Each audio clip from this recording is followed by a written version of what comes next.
제피로 슈드 투자하기 정말 좋을까요? 저는 잼툴이라고 합니다. 이전 시간까지 일시금, 적립식 매수를 여러 케이스로 분석해봤고 오늘은 새로운 전략을 소개합니다. 계산법은 우리가 하는 실제 투자와 똑같습니다. 궁금하신 분들은 참고해주세요. 자, 이제 볼까요? 1억 기준입니다. 배당률 9.5%, 모든 배당은 재투자하고 15%를 공제한 월 배당금입니다. 1억을 모두 제피에 투자한 경우 5년 차에 100만원, 10년 차에 150만원을 기록합니다. 250만원 달성까지는 17년이 걸립니다. 다음은 슈드입니다. 5년 차에 54만원, 10년 차에 120만원입니다. 초반에는 제피보다 배당금이 적지만 후반부로 갈수록 성장이 빨라집니다. 250만원 달성 기간이 17년에서 15년으로 2년 짧아진 걸 볼 수 있습니다. 두 가지를 함께 보면 다음과 같습니다. 전략 비교이기 때문에 금액은 크게 상관이 없고 그래프의 기울기와 교차점이 중요합니다. 13년까지는 제피가 좋습니다. 그 이후로는 슈드가 역전합니다. 바로 소득이 필요하신 분들은 제피, 10년 이상 여유가 있으신 분들은 슈드의 비율을 높이는 것이 좋겠습니다. 이제 다들 궁금해하시던 제피 배당금으로 슈드 투자하기입니다. 1억을 모두 제피에 투자하고 그 배당금은 슈드에 재투자합니다. 물론 슈드에서 나오는 배당금도 다시 슈드로 재투자하겠죠. 5년 차에 80만원, 10년 차에 115만원, 250만원 달성까지는 18년이 걸립니다. 세 가지 전략을 한 번에 보겠습니다. 제피 투 슈드, 노란색입니다. 이 전략은 초반에는 제피보다 낮고 또 후반에는 슈드보다 낮습니다. 생각보다 성과가 아쉽죠? 포지션이 애매합니다. 전략을 하나 더 보겠습니다. 많은 분들이 좋아하시는 반반 조합입니다. 원금과 배당 재투자를 모두 50% 비율로 진행합니다. 5년 차에 75만원, 10년 차에 130만원, 250만원까지는 16년이 걸립니다.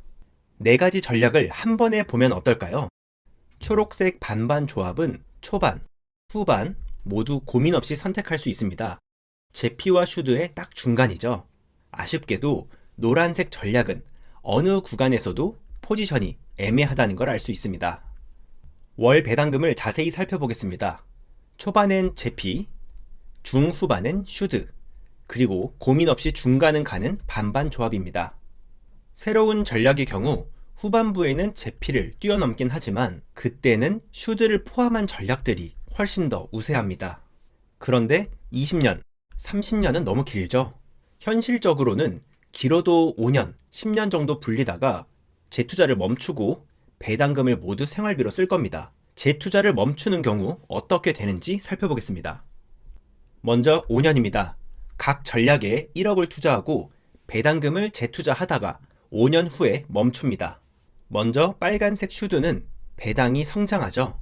재투자를 하지 않아도 한 주당 배당금이 계속 오릅니다. 10년 차에 파란색 제피를 추월합니다. 반대로 제피는 상품 구조상 재투자가 없으면 배당금이 오르기 어렵습니다. 하지만 노란색 새로운 전략은 제피 배당금으로 슈드를 샀기 때문에 중후반부터 배당이 오르는 걸 볼 수 있습니다. 그래도 역시 반반 조합보다는 성장성이 낮다는 걸 볼 수 있습니다. 표로 보면 다음과 같습니다. 5년 이후 성장이 멈춘 제피와 다르게 새로운 전략은 꾸준히 성장합니다. 하지만 슈드보다는 낮습니다. 다음 10년입니다. 이 정도 기간이면 슈드의 배당 성장에 속도가 붙습니다. 10년 차에 투자를 종료하자마자 2년 만에 제피를 추월합니다. 시간이 있다면 슈드의 비율을 높이는 것이 좋겠습니다. 노란색 새로운 전략도 오르긴 하지만 슈드보다는 낮다는 걸 볼 수 있습니다. 표로 보면 다음과 같습니다. 10년 차에 투자를 마치면 곧바로 슈드 이익 구간에 들어갑니다. 그런데 지금 지표가 너무 좋죠? 보수적으로 좋을 때와 나쁠 때를 같이 살펴보겠습니다. 먼저 보수적인 기준입니다. 우리가 장기간 투자하면서 겪게 될 상황과 가장 비슷할 겁니다. 초반엔 제피, 후반엔 슈드가 좋다는 건 동일합니다. 실제 금액이 중요하겠죠? 보수적인 기준에서의 월 배당금은 다음과 같습니다. 1억 기준이기 때문에 2억, 3억 있으신 분들은 곱하기 2, 곱하기 3을 하셔서 보시면 되겠습니다. 여기서도 새로운 전략은 기대 이하의 성과입니다. 다음은 제피가 지금처럼 좋고 슈드가 나쁜 케이스입니다. 이 경우엔 제피가 좋습니다. 슈드가 성장하려면 시간이 필요한데 성장률이 떨어지면서 그 시간이 더 길어졌죠. 그 사이에 제피가 빠르게 치고 올라갑니다. 위와 같은 스펙에서 슈드가 제피를 따라잡으려면 무려 29년이 걸리는 걸 볼 수 있습니다. 다음은 슈드가 좋은 케이스입니다. 교차점이 7년밖에 안 됩니다.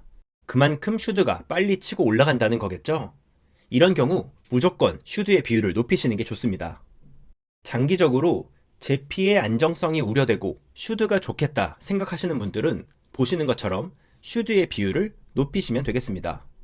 반대로 앞으로도 제피의 배당률이 8%, 9% 이상으로 좋게 유지되겠다 생각하시는 분들은 제피의 비율을 높이시면 되겠습니다.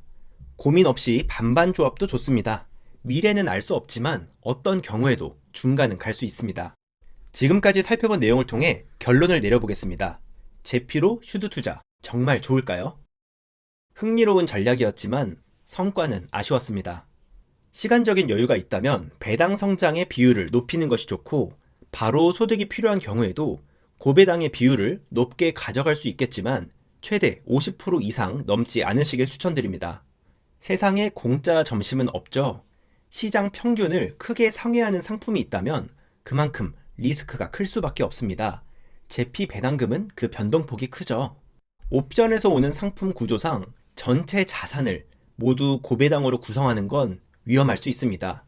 실물 자산에서 오는 배당 구조가 훨씬 더 안정적이겠죠? 그리고 슈드와 제피를 대표로 설명드렸지만 비슷한 스펙을 가진 여러 ETF에 분산하는 것이 좋습니다. 이 부분은 별도 영상으로 준비해 볼게요. 지금까지 제피로 슈드 투자계를 알아봤습니다. 그런데 오히려 제피 슈드가 아니라 슈드 제피로 거꾸로 해보는 건 좋지 않을까 싶은 생각이 들었는데요. 정말 놀라운 결과가 나왔습니다. 다음 영상으로 바로 준비해 볼게요. 감사합니다. 잼툴이었습니다.